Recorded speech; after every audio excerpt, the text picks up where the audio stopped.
Good afternoon my all dear students. आज आप लोगों के लिए पुनः एक नया वीडियो बनाने चल रहा हूँ। परिस्थितियाँ काफ़ी प्रतिकूल है, लेकिन इस प्रतिकूल परिस्थिति में आपको स्वयं को अनुकूलित करना है। लहरों की दिशा में तो प्यारे बच्चों तैरना बहुत आसान होता है, लेकिन लहरों की विपरीत दिशा में अगर स्वयं को अनुकूलित कर लिया जाए तो असली तैराक वही होता है।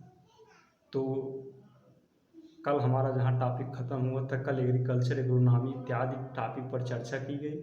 आज हमारा एक नया चैप्टर, पहला चैप्टर इरिगेशन है, सिंचाई। आइए उसके विषय में हम फटाफट द्रुत गति से आगे बढ़ते हैं।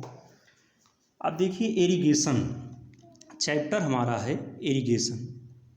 इरिगेशन को समझने से पहले आवश्यक यह है कि हम सबसे पहले वर्षा को समझें, क्योंकि भारतीय कृषि की एक महत्वपूर्ण विशेषता यह होती है कि मानसून पर निर्भरता। भारतीय कृषि को मानसून का जुआ कहा जाता है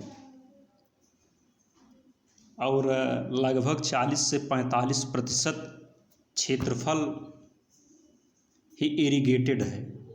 बाकी 50 से 55% एरिया जो है अनइरिगेटेड है, असिंचित है। और जो असिंचित है वो मेहरबानी पर निर्भर करता है कि वर्षा हो। तो सबसे पहले हमको समझना है कि वर्षा क्या होती है।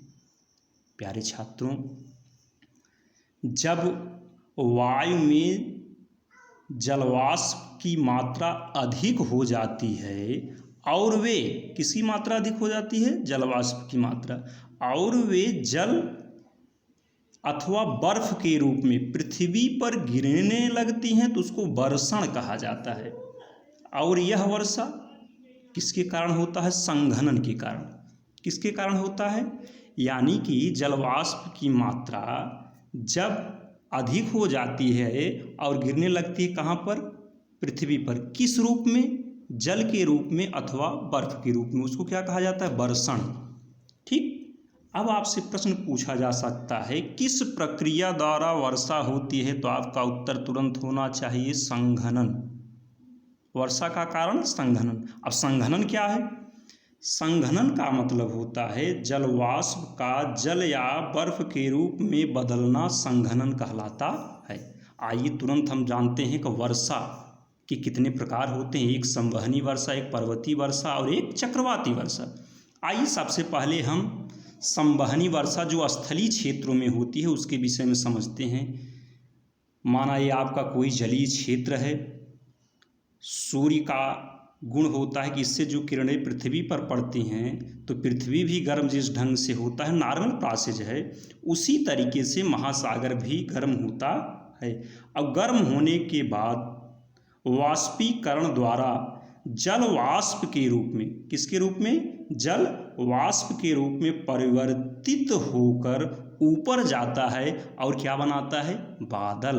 बादल जो है हवा के माध्यम से स्थलीय क्षेत्रों में प्रवेश करती हैं। प्रवेश करने के बाद प्यारे छात्रों आपको पता होना चाहिए, नीचे का तापमान स्थलीय क्षेत्र का भिन्न, ऊपर का तापमान भिन्न, और इस भिन्नता के कारण यहाँ पर तापमान इसकी अपेक्षा कुछ ठंडा होता है। और ठंडा होने के बाद यह जलवाष्प आपका संघनित हो जाता है। अभी हमने आपको संघनन के विषय में बताया। संघनित होने के बाद जल के रूप में पृथ्वी पर गिरती हैं, जिसको हम क्या कहते हैं? संवहनी वर्षा। इसमें से कुछ जल की मात्रा जमीन के अंदर और कुछ नदी के माध्यम से पुनः महासागर में प्रवेश करती है। इसी को हम प्यारे छात्रों वाटर साइकिल भी कहते हैं। क्या कहते हैं? इसको हम वाटर साइकिल यानी कि जल चक्र के रूप में भी जानते हैं। आइए हम तुरंत दूसरा जो आपका पर्वतीय वर्षा है उसके विषय में चर्चा करते हैं। पर्वतीय का मतलब प्यारे बच्चों, जो आपका जलीय क्षेत्र है, जलीय क्षेत्र में सूर्य के प्रकाश की किरणों का पड़ना, गर्म होकर जलवाष्प के रूप में, बादल के रूप में बनने के बाद इनका आगे बढ़ना, हवा के माध्यम से कहाँ जाना? पर्वतों के पास। और मैं आपको बताना चाहता हूँ, ये जब पर्वत से टकराते हैं, पहाड़ इन्हें आगे नहीं जाने देते हैं। ऊंचाई पर बढ़ते हैं और वायु ऊंचाई पर कुछ ठंडी होती है। कैसी होती है? ठंडी होती है। और ठंडे मौसम में जलवाष्प संघनित होकर यहाँ पर तेज घनघोर मूसलाधार बारिश की क्रिया करते हैं। जैसा कि आप लोग सुने होंगे, जानते भी होंगे, नहीं सुने हो तो जानिए कि भारत में सबसे अधिक वर्षा मानसरोवर में होती है, 1221 सेंटीमीटर से अधिक। यह आपका मेघालय का क्षेत्र है। चेरापूंजी में भी वर्षा कितनी होती? लगभग 1021 सेंटीमीटर से अधिक। यहाँ पर वर्षा किस माध्यम से होती है? तो यहाँ पे आपको जानना चाहिए कि वर्षा जो है पर्वतीय वर्षा होती है। पूर्वोत्तर राज्यों में, हिमालय या जितने भी पूर्वोत्तर राज्य हैं, वहाँ पर वर्षा पर्वतीय वर्षा के रूप में होती है।